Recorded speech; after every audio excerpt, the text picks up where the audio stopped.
அனைவருக்கும் வணக்கம். எனது பெயர் டாக்டர் மஹிமா மற்றும் நான் இந்திய ஹோமியோபதி வரவேற்கிறேன். இன்னைக்கு நாம் புரத யூரியா பற்றி பேசுவோம். ஒருவருக்கு புரத யூரியா கண்டறியப்பட்டால் அவரது உடலில் என்ன அறிகுறிகள் வரும் மற்றும் அவரது அளவுகள் எப்படி உயரும் என்பதை நாம் எப்படி கூறுவோம் என்பது பற்றி பேசுகிறோம். உங்கள் அளவுகளும் உங்கள் நோய் தீர்வும் புரத யூரியா என்பதாகும்.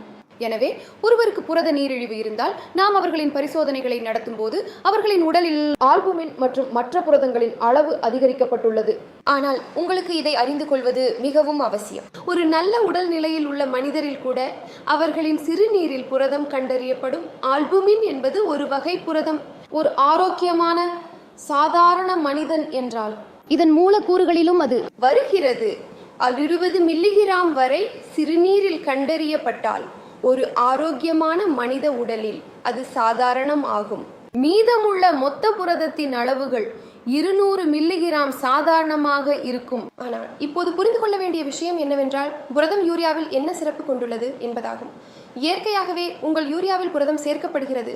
ஆனால் புரத மூத்திரம் எப்போது ஒரு பிரச்சனையாக மாறுகிறது? ஆக புரதம் நீரில் கலந்து பிரச்சனையாக இருக்கும் என்றால் உங்களுடைய ஆல்புமின் அளவு 20 மில்லிகிராம்களுக்கு மேல் இருக்கும். இது நடக்கிறது மற்றும் உங்கள் மொத்த புரதத்தின் அளவு 200 கிராம் அதிகமாக இருக்கிறது. சில பிரச்சனைகள் உடலில் உள்ளன, சில நோய்கள் உடலில் உள்ளன. அவை புரத யூரியாவை உண்டாக்கும் காரணங்களை உண்டாக்குகின்றன. அதே காரணங்களை பற்றி நாம் பேசுவோம். ஒரு மிகவும் பொதுவான காரணம் புரத யூரியா, அது நீரிழிவு ஆகும். நீண்ட நேரமாக நீரிழிவு நோய் கொண்டவர்களுக்கு, அதிக காலமாக நீரிழிவு நோயுடன் வாழ்ந்தவர்களுக்கு மற்றும் அவர்களின் சர்க்கரை அளவு கட்டுப்பாடு இல்லாதவர்களுக்கு. ஏனெனில் ஒருவருக்கு 5 ஆண்டுகளாக நீரிழிவு நோய் இருந்து அவரது இரத்த சர்க்கரை அளவை கட்டுப்படுத்த முடியாமல் போனால் 5 ஆண்டுகள் கழித்து அவரது சிறுநீரகத்திற்கு பிரச்சனை ஏற்படலாம். உங்கள் சிறுநீரில் புரதம் கண்டறியப்படும் போது இதன் அர்த்தம் உங்கள் சிறுநீரகங்கள் சாதாரண செயல்பாட்டில் இல்லை என்பதாகும்.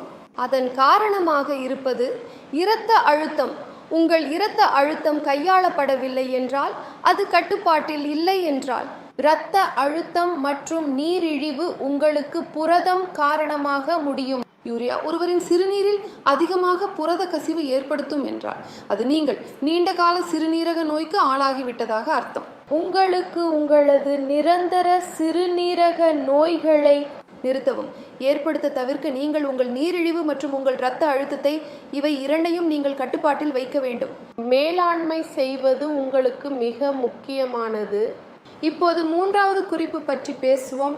நீரிழிவு நோய் இல்லாத ஒருவருக்கு கூட, யாருக்கும் இரத்த அழுத்தம் பிரச்சனை இல்லை அப்படின்னா 3வது என்ன விஷயம் இருக்குது? அவர்களின் சிறுநீரில் புரதம் கசிய தொடங்குகிறது. 3வது சிக்கல் குளோமெருலோநெஃப்ரைட்டிஸ் ஆகும். ஆம், இந்த நோய் இளைஞர்களிலும் ஏற்படலாம். ஏதேனும் இளம் நபரில் புரத கசிவு நடக்கிறதா என்றால் அவருக்கு சர்க்கரை வியாதி இல்லையேல் இரத்த கொதிப்பு உள்ளது. அவரது சிறுநீரகத்தின் பயோப்சி செய்யுங்கள். பயோப்சியிலிருந்து நாம் அறிய முடியும் சிறுநீரகம் எப்படிப்பட்டது. அதில் ஒரு விதமான நோய் உள்ளது, குளோமெருலோநெஃப்ரைட்டிஸ். அது சம்பந்தப்பட்ட சில நோய்கள் ஏற்பட்டுள்ளன. இதன் காரணமாக சிறுநீரகம் சாதாரண செயல்பாடு செய்யவில்லை மற்றும் அது நீண்ட கால சிறுநீரக நோய் உள்ளது. இதனால் 3 காரணங்கள் உள்ளன புரோட்டீன் யூரியாவுக்கு. எனவே உங்களுக்கு உடனடியாக கண்டறியப்படும் என்றால் புரோட்டீன் யூரியாவின் காரணம் என்ன என்பது, அதனுடன் தொடர்புடையதை பற்றி நீங்கள் விரைவில் சிகிச்சை பெறலாம். மேலும் உங்கள் சிறுநீரகம் கடைசி கட்டத்தில் உள்ள குறைபாடு இருந்தால் அது தடுக்கப்படுகிறது. எனவே உங்களுக்கு புரதம் கண்டறியப்படுகிறதா அல்லது உங்கள் சிறுநீரில் நுரை காண்கிறீர்களா, அதாவது நுரையை காண்கிறீர்களா எனில் உஷாராக இருங்கள் மற்றும் கவனமாக இருங்கள். நீங்கள் உங்கள் சிறுநீர் சோதனை செய்யப்படும் மற்றும் காரணத்தை நிர்வகிக்கவும். நீங்கள் crony kidney disease, protein urea ஆகியவற்றால் பாதிக்கப்பட்டிருந்தால், எனவே நீங்கள் என்னை டாக்டர் மஹிமாவிடம் ஆலோசனை கேட்கலாம்.